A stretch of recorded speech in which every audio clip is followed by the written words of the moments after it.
2주차가 되었는데요. 다들 잘 영적 훈련의 시간으로 보내고 계신가요? 저희가 지난주에는 저희 담임 목사님께서 이 강단에서 첫 번째 갑주인 진리의 허리띠에 대해서 말씀을 해주셨습니다.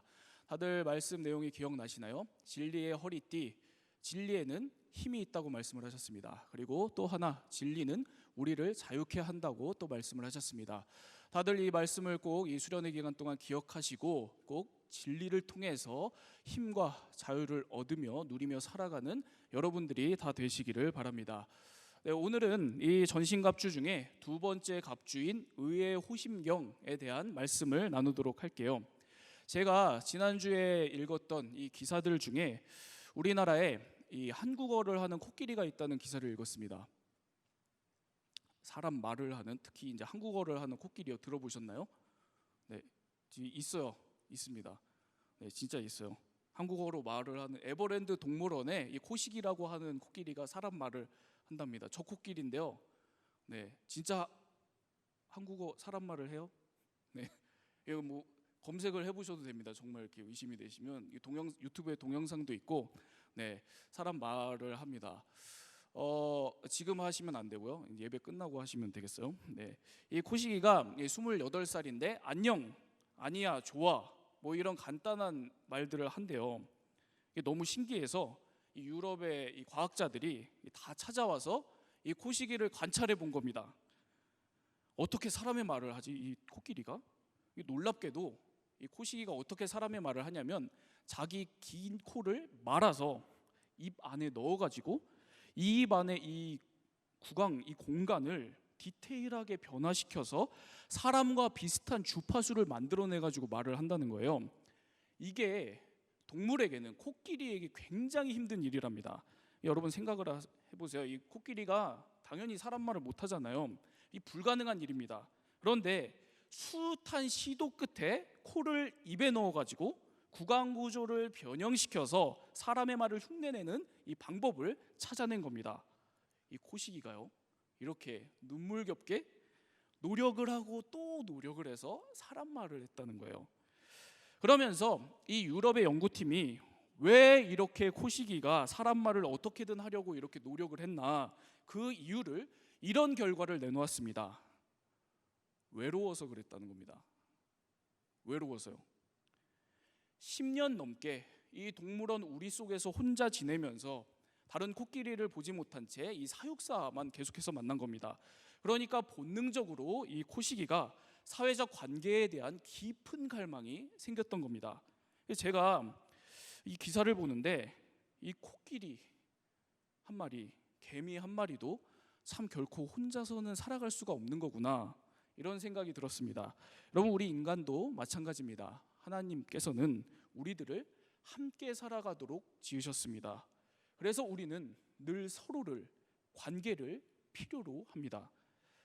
오늘도 살아내겠습니다라는 책이 있어요. 이 프랑스에 이 크리스티앙 파주라고 하는 청년이 등장을 하는데요. 이 사람이 쓴 책입니다. 네, 이 사진에 저 사람이 크리스티앙 파주라고 하는 주인공인데요. 이 청년이 어떤 사람이냐면 어느 날부터 갑자기 노숙자가 되어버립니다. 파리에서 3년 동안 노숙인 생활을 하게 되는데요. 이 남자가 원래는 이 파리에서 굉장히 고급스러운 이 레스토랑에서 이 소믈리에로 일을 하다가 어느 날 갑자기 이혼을 당하고 하루아침에 재산을 다 잃고 노숙인이 되어버린 겁니다. 그러면서 이 노숙인 생활을 하는 이런저런 에피소드들을 이 책에다가 써서 묘사해서 보여주는데요. 그 가운데에서 아주 인상 깊었던 대목이 있었습니다. 이런 이야기를 해요. 거리에 노숙인들이 있잖아요, 여러분. 이 노숙인들의 평균 수명이 몇 살일까요?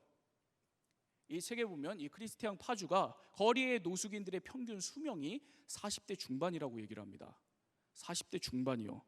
거리의 노숙인들이 40대 중반쯤이 되면 건강이 다 상해서 악화되어서 세상을 한 명, 두 명 떠나게 된다는 거예요. 그만큼 30대 때, 40대 때 그 나이대로 보이지 않을 만큼 빠르게 노화가 된답니다. 그리고 40대 중반이면 세상을 떠난다는 거예요. 그러면서 그 가장 큰 원인을 이렇게 진단을 합니다. 노숙인들이 겪게 되는 거리에서 가장 큰 위험은 추위도 배고픔도 알코올도 아니다. 바로 사람이다.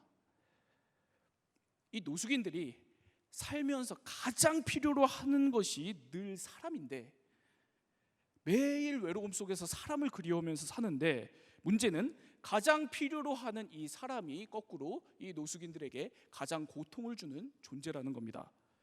매일 외로움 속에서 사람을 그리워하다가 사람을 만나면 배신당하고 배척당하고 그러다 보니까 이 노숙인들이 누구하고도 진정한 사랑이나 신뢰를 나눌 수가 없고 결국에는 마음뿐만이 아니라 육체의 생명력까지도 소진이 되어버린다는 거죠. 여러분, 이처럼 우리 인간에게는 가장 필요한 것이 바로 관계입니다. 관계요. 우리들로 살게 하고 죽게 하는 것, 가장 중요한 것이 바로 관계입니다. 여러분, 우리가 지금 이 수련회 기간 동안 계속해서 이 영적 전쟁에 대한 이야기를 하고 있잖아요. 영적 전쟁, 영적인 싸움에 대한 이야기를 하고 있습니다. 관련해서 제가 최근에 읽은 영적 전쟁에 대한 글 중에 가장 인상적인 글을 하나 뽑으라면 저는 이 글을 둘 수가 있습니다. 정치, 경제, 종교 뭐 이런 영역이 아니라 바로 가정에 대한 글이었습니다. 폭풍 속의 가정이라는 책을 보면 이런 글이 나오는데요. 어떤 글이냐면 제가 읽어드릴게요. 한번 들어보세요. 어떤 사람들은 평생 부모를 원망하며 살아간다. 심지어 부모가 돌아가신 지 오랜 후까지도 말이다. 또 어떤 사람들은 탈 많은 자녀들 때문에 힘들었던 지난 세월을 한탄하며 지낸다. 가족은 우리를 살리기도 하고 진뭉개기도 한다. 그래서 가족은 영적 전쟁이다. 이 대목이 저한테 쑥 들어오더라고요. 이 책의 저자가 보기에 우리 그리스도인들이 부딪히는 가장 중요한 영적 전쟁, 그걸 하나 꼽으라면 바로 오늘도 우리가 매일 몸담고 살아가는 가정에 있다는 얘기를 하고 있는 겁니다.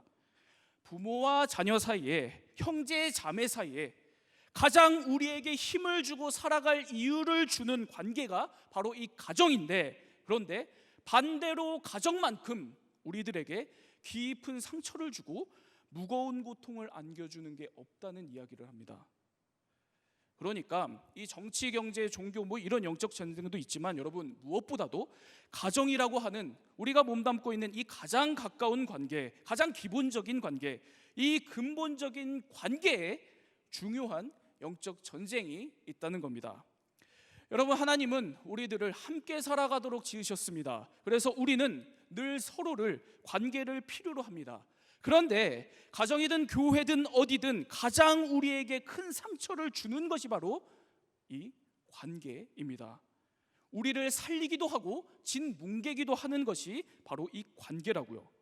그래서 우리의 가장 중요한 영적 전쟁이 바로 이 관계에 있다는 겁니다. 가정에서의 관계, 그리고 교회에서의 관계, 수많은 이 세상의 크고 작은 관계들 속에 오늘 우리를 죽이기도 하고 살리기도 하는 중요한 영적 전쟁이 있다는 겁니다. 여러분, 이 중요한 영적 전쟁을 여러분들은 오늘 잘 싸워내고 계십니까? 잘 싸워내고 계세요?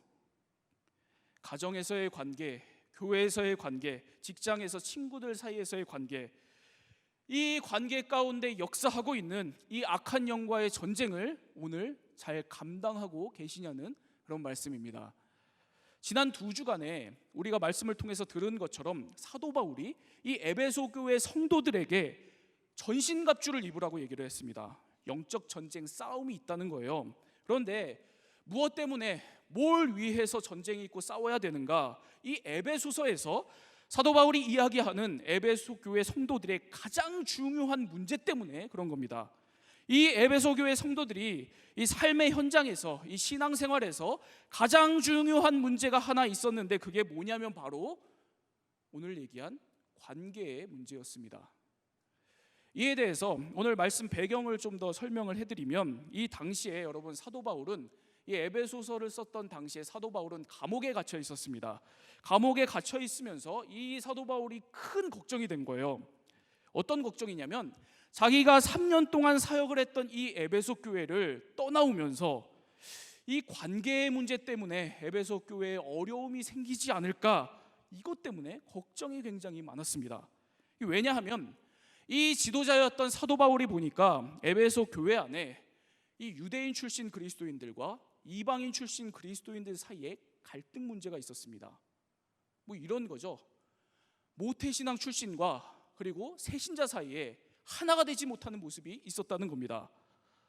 그리고 또 잘못된 교리를 가르치는 사람들, 그리고 또 교회의 몇몇 리더십들이 성도들을 자기 사람, 자기 편을 만들려고 편가르기를 하면서 교회에 갈등을 일으키고 분열을 만들고, 이런 분열이 이 교회에서만이 아니었습니다. 가정 안에서도 부부 사이에, 부모와 자식 사이에, 또 종과 주인 사이에 이런저런 갈등이 있고 어려움이 있고, 이런 문제들이 다 이 사도 바울이 3년 동안 사역하는 그동안에 이 에베소 교회에 이 수면 아래에서 잠자고 있었는데요. 그런데 다행히도 이 사도 바울이 에베소 교회를 떠나와서 로마의 감옥에 갇혀 있는 동안에는 이 큰 문제가 생기지 않았습니다. 오히려 이 에베소 교회 성도들이 이 모든 상황을 사랑으로 잘 대처하고 있다는 그런 소식을 듣게 됩니다. 그런데 이 바울이 보기에는 이게 이제 근본적으로 없어지지를 않는 거예요. 그러니까 이게 아직도 너무 걱정이 되는 거죠. 교회가 다른 것에 정신이 팔려가지고 절대로 잃어버리면 안 될 사랑을 잃어버릴까봐, 서로 옳고 그름을 따지고 서로 품어주지를 못하고 서로 판단하고 선을 나눌까봐 이 사도 바울이 너무나도 걱정이 되는 겁니다. 그래서 이 에베소서에서 누차 바울이 이야기를 하는 에베소서에서 가장 중요한 이야기가 바로 너희들 사랑하라는 겁니다. 사랑하라요. 너희들 좀 하나가 되라는 얘기를 합니다. 예수님께서 이렇게 우리를 사랑해 주셨는데 우리도 좀 이 그리스도의 사랑 안에서 서로를 좀 사랑하자, 하나가 좀 돼보자, 용납하자, 서로를 세워주자.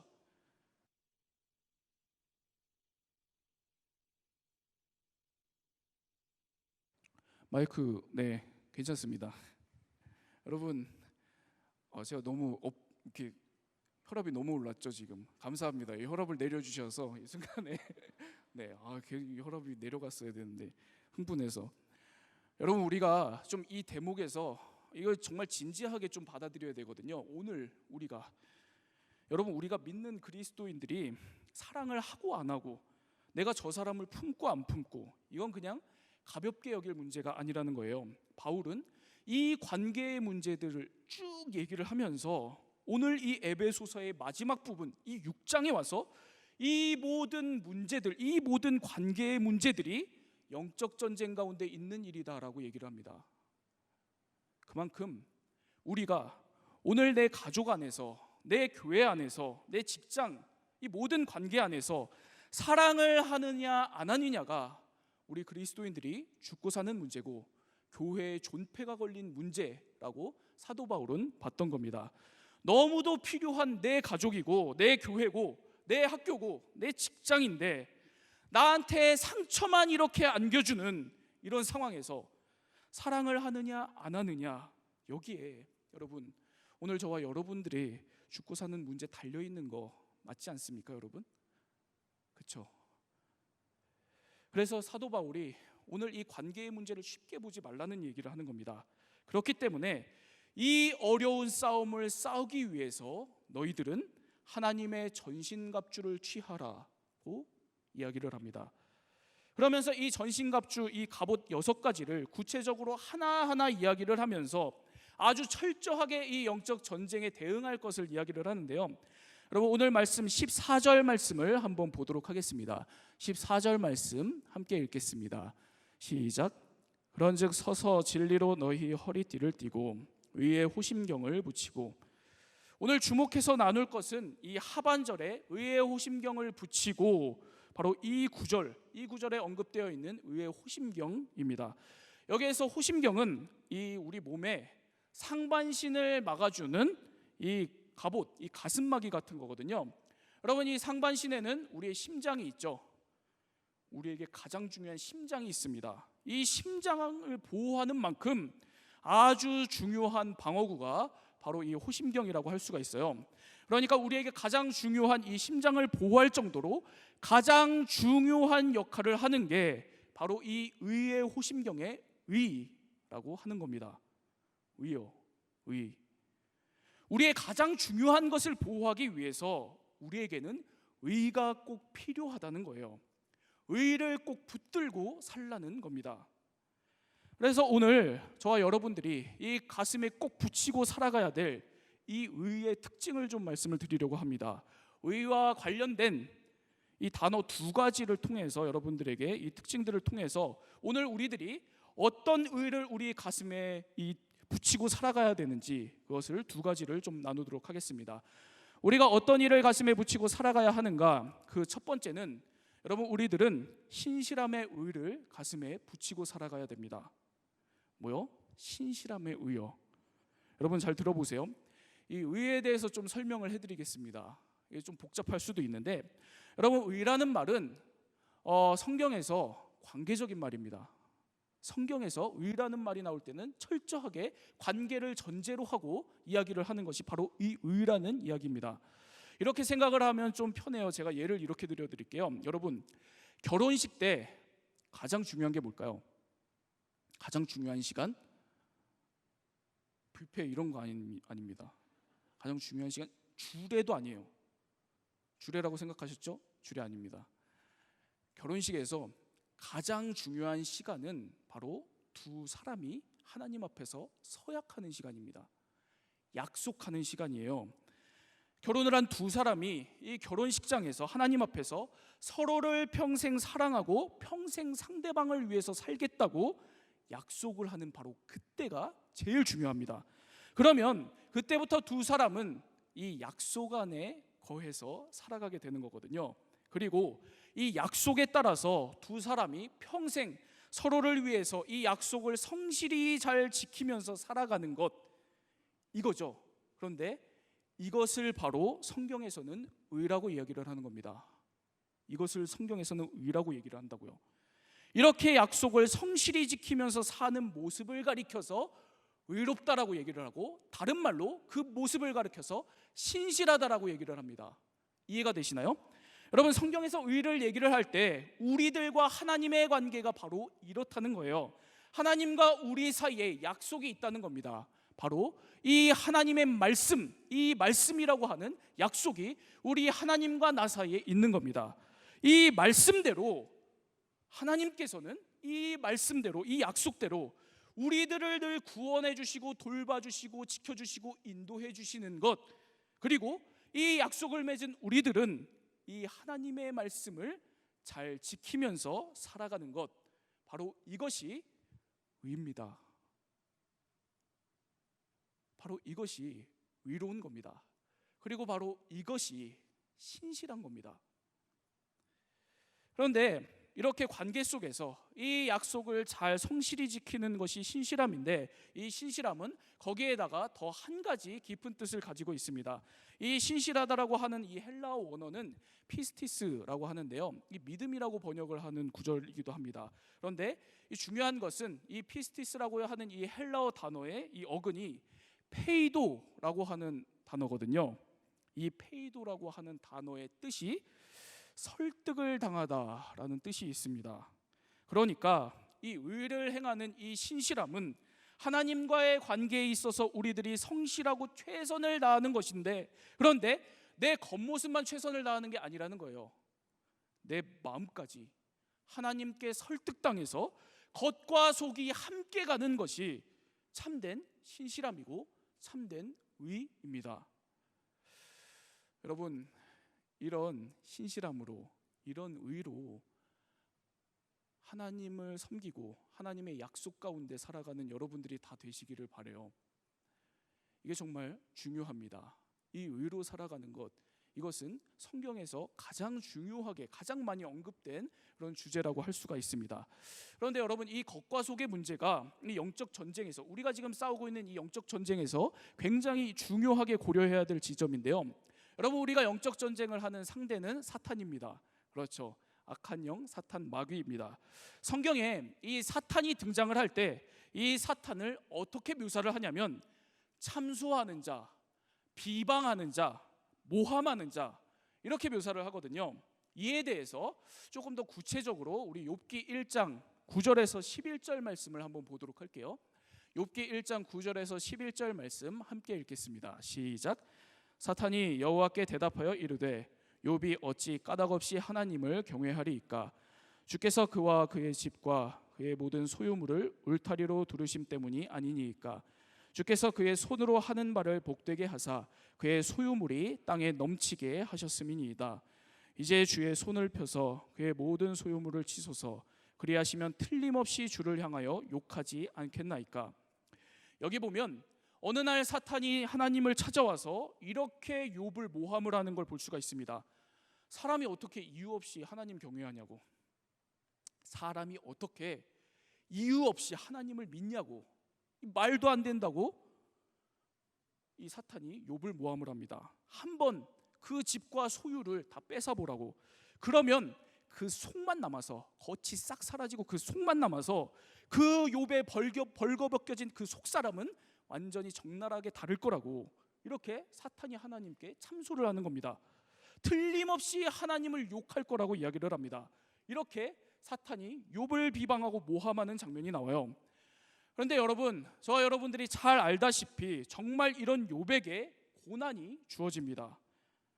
그래서 욥기를 보면 점점 이 욥의 내면이 흔들리는 것을 우리가 볼 수가 있습니다. 달라집니다.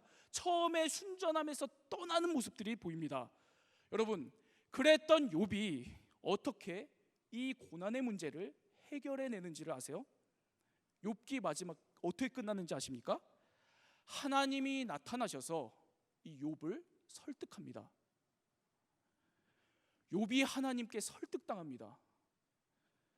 그리고 나서야 이 모든 고난에도 불구하고 이 욥이 하나님을 그때부터 다시 경외하게 됩니다.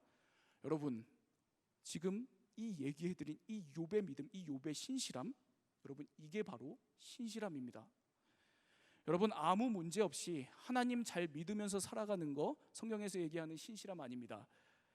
늘 어렵지만 내가 오늘 하나님을 믿으면서 내게 주어진 삶을, 내 관계를 살아가는 것이 오늘도 어렵지만, 그렇지만 계속 하나님께 설득당하면서 내가 지금 잠시 흔들릴지라도, 느릴지라도, 돌아갈지라도 그래도 주님의 길을 내가 오늘도 가는 것, 바로 이것이 우리 믿는 그리스도인들의 신실함입니다.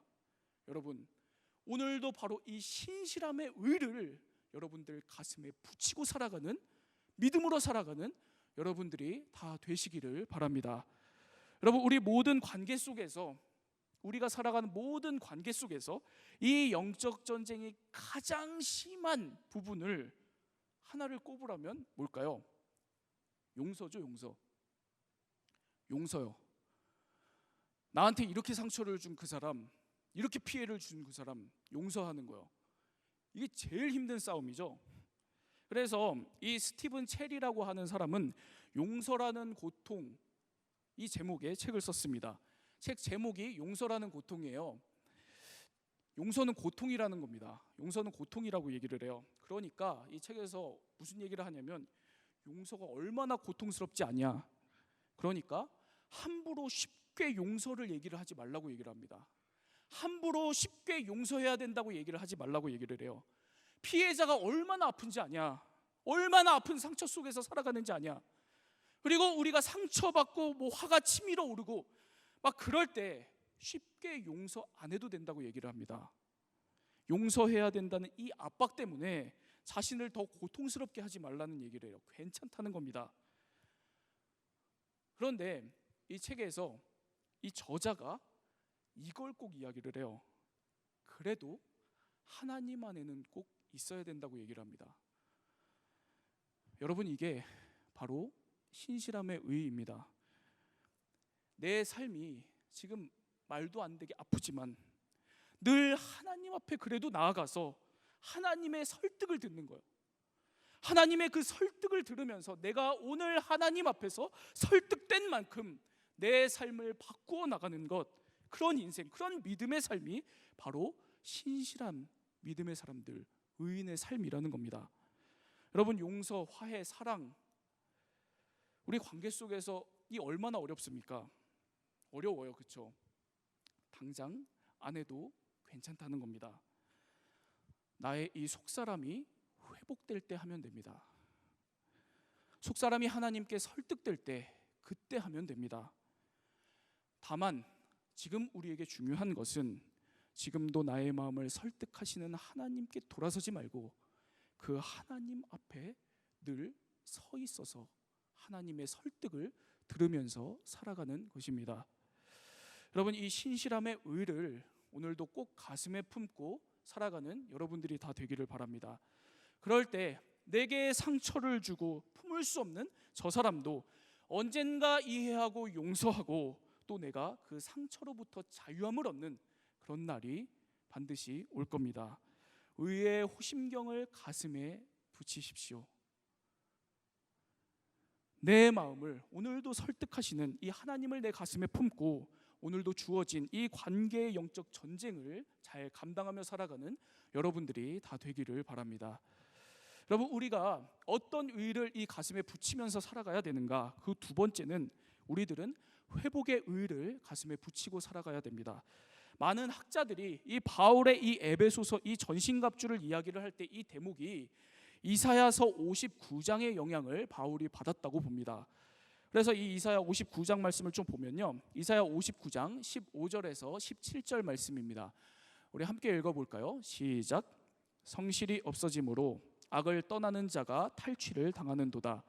여호와께서 이를 살피시고 그 정의가 없는 것을 기뻐하지 아니하시고 사람이 없음을 보시며 중재자가 없음을 이상히 여기셨으므로 자기 팔로 스스로 구원을 베푸시며 자기의 공의를 스스로 의지하사 공의를 갑옷으로 삼으시며 구원을 자기의 머리에 써서 투구로 삼으시며 보복을 속옷으로 삼으시며 열심을 입어 겉옷으로 삼으시고.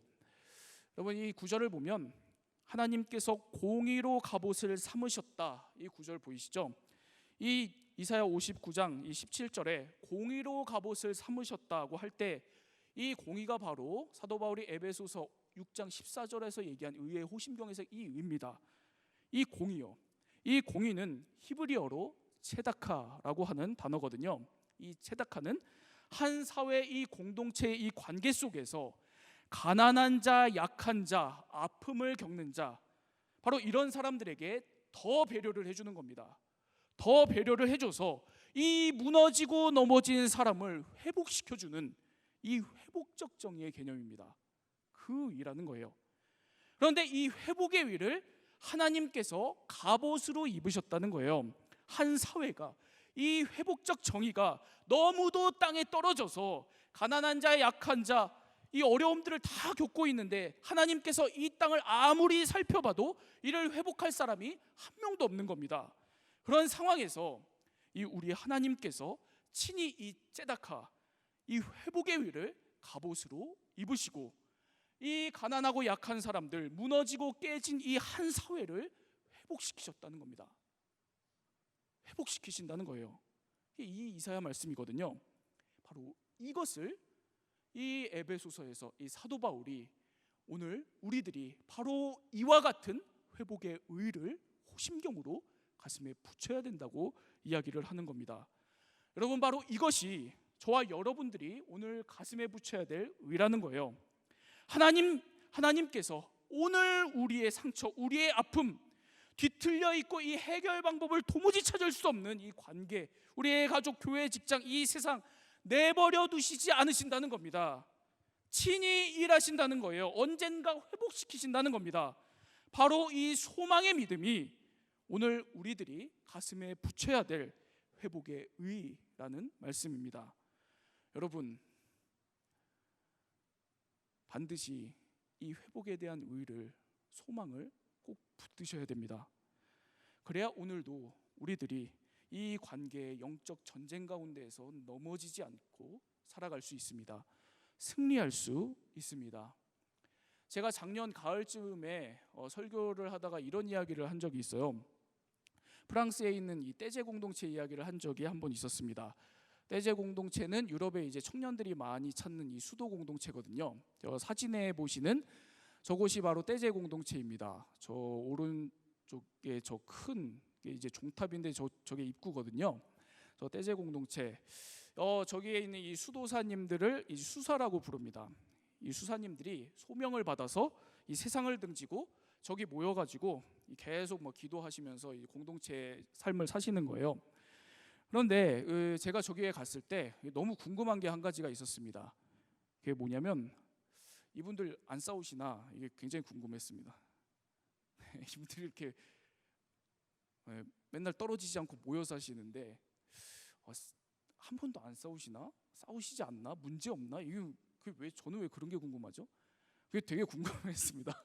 또 이게 제가 궁금함에 또 그치지 않고 또 직접 바로 물어봤습니다. 하루는 제가 이 수사님들이 초대한 이 저녁 식사 자리에 가서 밥을 먹는데, 그날 제가 앉은 바로 옆자리에 폴란드 출신의 그 공동체에서 제일 연로한 분들 중에 한 명인 이 수사님이 앉아 계셨어요. 그래서 이 수사님에게, 이 할아버지 수사님에게 제가 단도직입적으로 그 질문을 드렸습니다.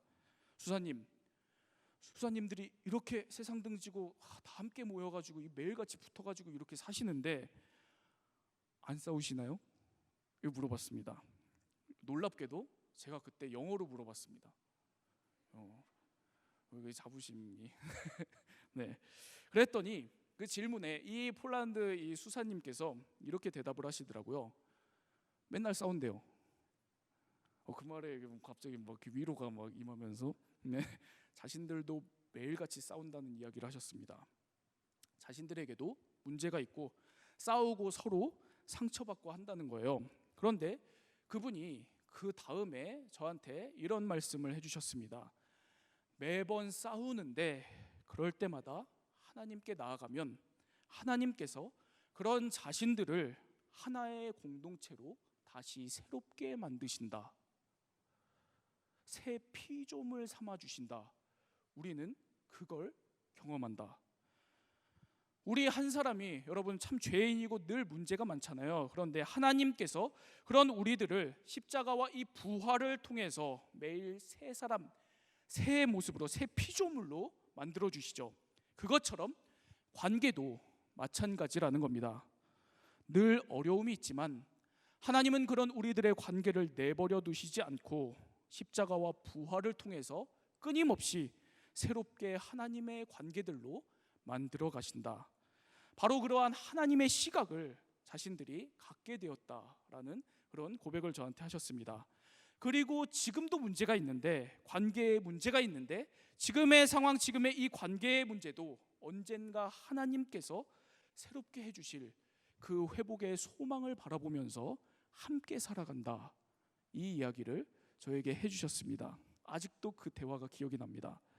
여러분, 예수님께서 십자가에 달려 죽으셨습니다. 그러나 하늘의 하나님은 그런 예수님을 내버려 두지 않으시고 기어코 다시 살려내셨습니다.